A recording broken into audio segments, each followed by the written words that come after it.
What's up lifters. तो ये है part 3 of learn how to program for strength.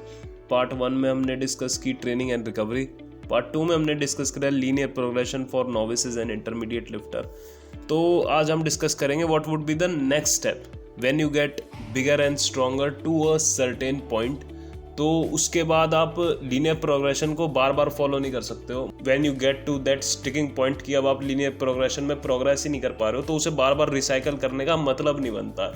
क्योंकि अगर आप उसे दोबारा रिसाइकल करोगे तो वो शुरू का दोबारा वीक होंगे जो बहुत लाइट होंगे। अब अगर मैं एज्यूम कर रहा हूँ, अगर आप एक पर्टिकुलर पॉइंट पे है आपकी स्ट्रेंथ, तो आपकी टेक्निक्स वगैरह डायल्ड इन होगी बिल्कुल ही, तो वो शुरू के वीक्स फॉलो करने का कुछ मतलब नहीं बनता है। और वो जो एंड में वो जो बिल्कुल ही हैवी ट्रेन होता है, आप उसे भी ज़्यादा वीक्स तक कंटिन्यू नहीं कर पाते हो, क्योंकि when you get that strong तो वो आपकी रिकवरी को हिंडर करना चालू कर देता है। और आपका गोल होता है वो जो बीच का स्वीट स्पॉट है, उसमें आपके ज़्यादातर ट्रेनिंग वीक्स हो और उसमें आप ज़्यादा ट्रेन करें। तो यहीं से हम साइकिलिंग के कॉन्सेप्ट पे आते हैं। साइकिलिंग का कॉन्सेप्ट होता है बेसिकली कि हम प्रोग्रेस करते हैं एक पर्टिकुलर पॉइंट पे, एक पर्टिकुलर वेट पे जो आपका मैक्स लोड होता है, और आप वहाँ तक जाते हो और फिर आप साइकिल बैक करते हो, क्योंकि आप उस मैक्स लोड पे ज़्यादा देर तक नहीं रह सकते, क्योंकि आपकी बॉडी रिकवर नहीं हो पाएगी, आपकी बॉडी बर्नआउट मारने लग जाएगी। तो हम फिर साइकिल बैक करते हैं, वेट थोड़ा कम करते हैं और फिर दोबारा साइकिलिंग करते हैं ऊपर तक। तो इसी में अब हम सबसे पहले बात करेंगे स्टेप प्रोग्रेशन के बारे में। स्टेप प्रोग्रेशन होती है बेसिकली लीनियर प्रोग्रेशन प्लस। जैसे लीनियर प्रोग्रेशन में हम हर वर्कआउट या फिर हर वीक वेट ऐड कर रहे होते थे, इसमें हम कुछ नंबर ऑफ वर्कआउट सेट करेंगे और उसके बाद हम वेट ऐड करेंगे। Let's say 3 workout. पहला वर्कआउट हम करेंगे, उसमें हो सकता है वेट थोड़ा हैवी लगे।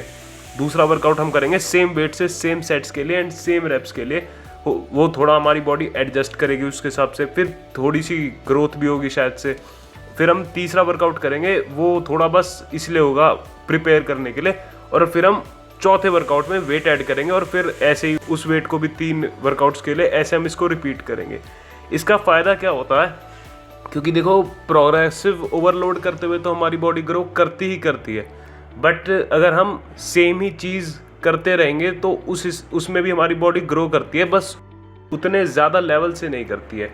फॉर एग्जाम्पल लेट्स से आप रोज़ 2 किलोमीटर भाग रहे हो रोज़ सुबह। आप अगर पहले दिन 2 किलोमीटर भागोगे तो हो सकता है आपके हैमस्ट्रिंग्स एंड काव्स भी सोर हो जाएं, कोर भी सोर हो जाता है कई लोगों का, और हो सकता है आप बिल्कुल ही हाँप जाओ, भागे ही ना जाए कई लोगों से।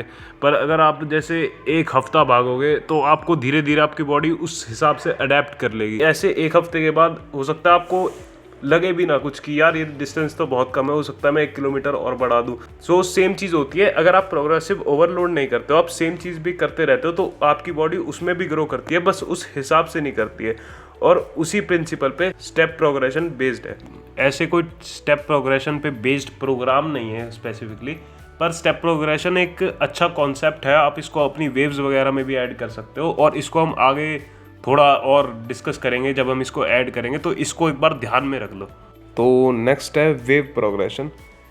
वेव प्रोग्रेशन इज़ बेसिकली जैसे लीनियर प्रोग्रेशन होती थी, उसमें हम सेट्स और रेप्स सेम रखते थे एंड वेट ऐड करते रहते थे हर वीक या हर वर्कआउट। वेव प्रोग्रेशन में ऐसा नहीं होता। वेव प्रोग्रेशन में बेसिकली हम ब्लॉक्स में प्रोग्रेस करते हैं। हम सेट्स भी बदल सकते हैं, रेप्स भी बदल सकते हैं, और हम वेट तो ऐड करेंगे ही, पर हमारा एफर्ट सेम रहता है, लेवल ऑफ एफर्ट जो है वो सेम रहता है हमारा। For example let's say week 1 में हमने किया, हमारे 75% ऑफ आर 1 रैप मैक्स से हमने किए 10 से 12 रैप्स। वीक 2 में हमने किया 80% से 8 से 10 रैप।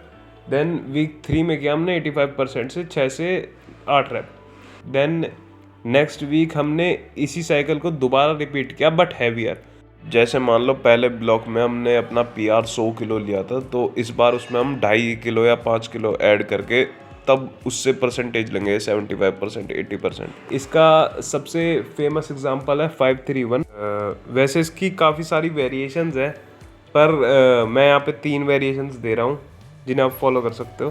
पहला है जैसे वीक 1 में हमने लिया हमारे टॉप 5, मतलब 5 rep max, then top 3 rep max, then 1 rep max. Of course अगर आप इसे स्टार्ट करोगे तो एकदम ऐसे बॉल्स टू द वॉल्स एकदम मैक्स से स्टार्ट नहीं करते किसी प्रोग्राम को। तो 3 या 4 वीक का थोड़ा मतलब एक आध साइकिल इसकी थोड़ी ऐसे नॉर्मल चले तो बढ़िया है, मतलब रैंप अप करने के लिए कुछ होना चाहिए हमारे पास। तो पर बेसिकली यही है पहले एग्जांपल में, पहले top 5 rep max, 3 rep max, then week 3 में 1 rep max, then 5 pound heavier और रिपीट करो इसे। Then example 2, this is more like 5-3-1 progression जैसा है। एग्जांपल 2, 85% से एम रैप, देन 90% से एम रैप, 95% से AMRAP, then 4th week we will add 5 pounds and repeat. Then अगर हो सकता है आपको टॉप सेट से इतना मतलब ना हो कि टॉप सेट्स पे इतना ध्यान ना देना हो, then the example 3 is for you. Start करेंगे 75% से 5x5, 3x5 80% से, देन एक सेट 5 रेप्स का या फिर 5+ सेट, क्योंकि अगले हफ्ते वैसे भी वेट ड्रॉप होने वाला है 85% से, और हैवी करके दोबारा रिपीट। देखो ऐसा इसलिए क्योंकि जो 5 रैप मैक्स पे हमारी बॉडी पे फटीग पड़ता है और जो 1 रैप मैक्स पे हमारी बॉडी पे फटीग पड़ता है वो बहुत अलग होता है। आपकी बॉडी इतनी रिकवर कर सकती है कि आप नेक्स्ट वीक दोबारा अपने 5 रैप मैक्स को ट्राई कर सकें।